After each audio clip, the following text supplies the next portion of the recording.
Almost everything modern culture teaches about karma is wrong.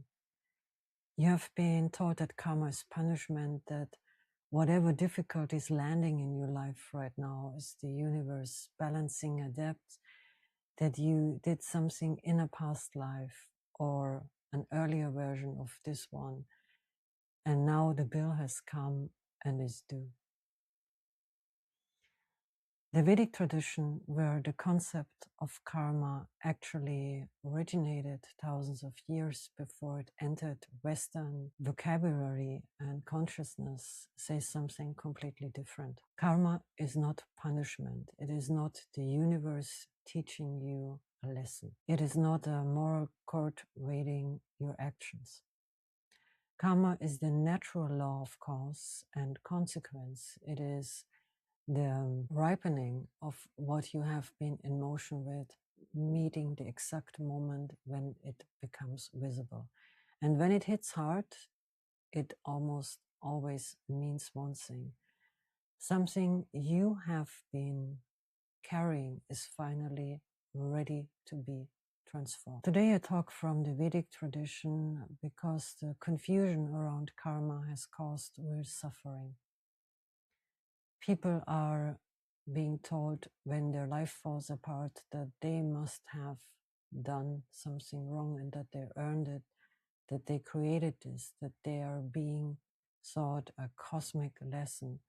And underneath that framing, well, something worse is happening. The quiet belief that they are being watched, judged, and kind of wanted for that, what they did. None of that is actually what the tradition says. The Bhagavad Gita, the Upanishads, and the whole Vedantic understanding describe karma as a law, not as a judgment. It is the same order of law as gravity. Gravity does not punish you when you fall. It expresses a principle. Karma expresses a principle too, that every action, every choice, every alignment of your energy sets something in motion, and what it sets in motion eventually meets the exact conditions where it can ripen into experience. That all that is karma is awareness, not what you deserve, what you have been in motion with. And there is a Sanskrit word the tradition uses for the seeds that a soul carries, and that is samskara. That impression that have been left in the deep structure of who you are from this life and from lives before it.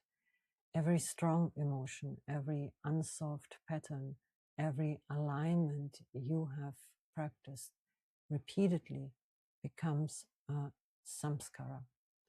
And samskara is kind of, well, meeting the conditions, not before, not after, just when you're ready. A hard karmic period is a period of clarification, something you have been carrying sometimes for decades, sometimes for lifetimes, has finally reached the moment where the conditions can transform it.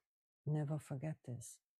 You are not being punished, and you are being met actually by the possibility to resolve a condition. Paramahansa Yogananda spoke often about this. He describes the human being as living inside a field of accumulated momentum, most of it unconscious. And he thought that the difficulties that arrive in a serious seeker's life are not random. They are the exact conditions the soul required to reach the samskaras that could not be reached any other way. The tradition puts it this way: some karma works gently in small daily consequences. Some work slowly over years of shifting circumstances, and some works all at once in a period where everything seems to be taken apart and the person cannot understand what is happening. The last kind of karma, the tradition says, is almost always the sign of a soul that is ready for a deeper transformation than the gentle karma could produce. The intensity of what is happening to you is not evidence that you did something wrong. It is the evidence that your soul is capable of a work most souls are not asked to do. There is a beautiful teaching in the Gita that I return to often because I just like the image so much. Arjuna, standing on the battlefield, is being asked to act in the middle of a situation he did not create and cannot avoid. He's not being punished by the moment he has arrived in. He is being called into it.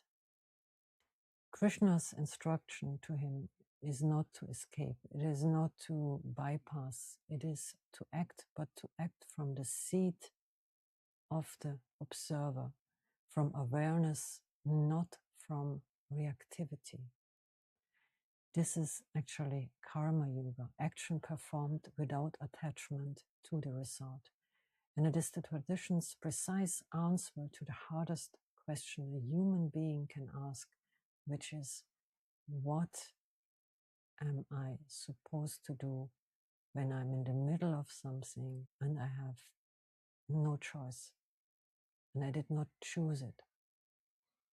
The Vedic answer: do the work that is yours to do. Do it fully. Do it without being pulled off the center by the pleasure of what might succeed or the fear of what might fail. And trust that your soul brought you into this exact conditioning because it is ready to be transformed by it. Karma is not what happened to you. Karma is what you are becoming through what is happening to you. That is a big difference. If you are in a hard karmic period right now, the tradition would ask you to notice 4 things.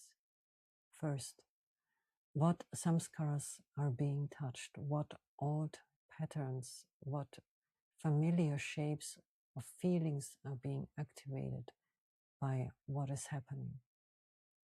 Because the karmic force always reaches the material that was ready. Whatever old wound, old fear, old assumption is surfacing, that is what your soul brought you to here to transform. Second, where is the momentum coming from? Is this pattern something you have been in motion with in this life? Or does it feel older than that? Sometimes the answer is clear. Sometimes it is not. But the question itself begins to loosen the samskara because you gain awareness. Third, what is being asked of your action? The Gita is clear. The response to karmic ripening is not withdrawal. It is karma yoga, right action from the seat of the observer without attachment to outcome. What is yours to actually do in this moment? And the fourth point, what is the shape of what is being cleared? Because underneath every hard karmic period, something is being made available that could not have been reached any other way. The tradition says the difficulty and the gift are the same event, seen from different angles. The Vedic understanding of karma is one of the most liberating teachings I have ever encountered, because it removes the weight of moral punishment that Western thoughts has attached to the concept of karma. There is no judge, there is no debt, there is no cosmic bill collector. There is only the law of cause and consequence expressing itself. And it is very precise, arriving exactly when the conditions are ready. It means when you are ready to dissolve it. And underneath that law, there is you the one who is watching. The awareness that notices that it is ready to let go, that feels the samskaras stirring, and it holds the whole process from a seed that is not made of karma at all. That seed, the Upanishads say, is Atman, your true self. And Atman is not touched by karma. Atman watches karma the way sky watches weather. The weather is real, the sky remains. When you learn to sit in Atman, even briefly, even imperfectly, the karmic period stops feeling like something happening to you and starts feeling like something happening in front of you. You are still in it.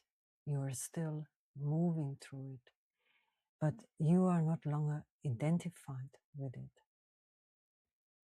That is the transformation the tradition is pointing to. If you are in the middle of something hard right now, when karma hits your heart, the tradition offers you this. You are not being punished. You are not paying a debt. Nothing about your suffering is a verdict on who you are.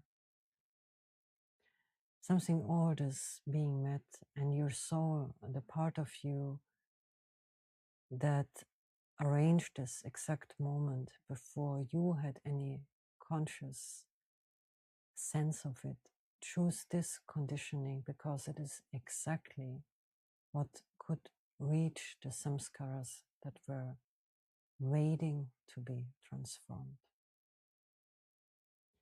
The work is not to escape it, the work is to move through it with the seed of the observer intact, to act with what is yours to do, to trust that the difficulty is the shape of the medicine. Karma is the way the soul finds itself. And I hope this video helped you to get a deeper understanding, to find a way to process whatever you're going to right now. If you liked this video, please like and subscribe and help this channel grow. You'll find a free discernment tool to start with in the description. It's called Begin. My name is Nicky Sabeti. Thank you for watching, and I see you in the next video.